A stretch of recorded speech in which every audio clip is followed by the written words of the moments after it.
The legendary art director Paul Rand once said, "Design is the silent ambassador of your brand." So how does one create a design for a brand that has a history of more than 200 years in India? State Bank of India logo was designed for the basic simplicity. It was the keyhole, had got particular connotation in Indian psyche that it's the security.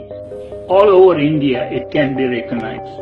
Shekhar Kamath isn't a name that any Indian would instantly recall, but his creation has stood the test of time for SBI since 1971.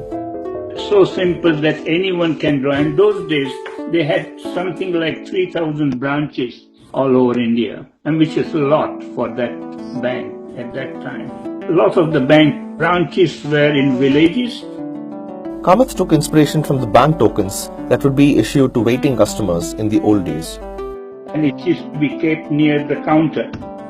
So you have to push the token down, and many tokens are piled on each other. And that was the memory of the banking.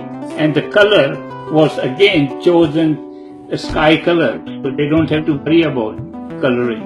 They can look at the they tell signboard painter, look at the sky, and that's a color. So what about that internet theory floating around that SBI logo was inspired by the Kankaria Lake in Andamán? This whole thing, Kankaria Lake, had got nothing to do with it. Because I haven't been to Kankaria Lake. There is no way I could go up and look at it down. I had no idea. And I haven't really went that side at all. Kamath was born in Bombay in 1944 and after finishing school, took up a fine arts course at the prestigious Sir J.J. School of Art. My elder brother was a commercial artist in those days and used to draw lettering, hand lettering. And he used to do it for, all those lintas and soap advertisements. And I used to go, my first job after school, to work there for 2 months in lunchtime, in their advertising agency, grants. And one thing I liked, the people sitting at the table and doing just drawing. I said, this is a good profession, I want to do that. His career choice would soon take him overseas and open up huge opportunities. And I was a young designer, worked in London with a very famous design group at that time called Design Research Unit, which has done logos for British Rail.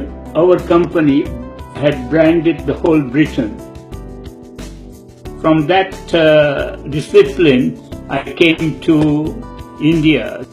I was there for a short time, 2 years, as a professional designer. And I worked on State Bank at just first thing I came and did it in sort of 1 month's time. So there was no other people were there working on it at all. It was just me. The State Bank of India, up until then, was using a banyan tree as its logo. I think a banyan tree had its own significance. It's a strong, stable, and it grows. I had no any negativity about it. But then, to be able to make it still simpler and recognized, a lot of people use banyan trees as a logo. It wasn't a common logo. Kamath's job was to come up with something more modern. This was the original logo, which is slightly different than that. A line was thinner. There are two logos in the banking sector which are similar. One is Chase Manhattan Bank. If you look at that logo, and that is designed by a friend of mine who is, again, it was designed in 1961.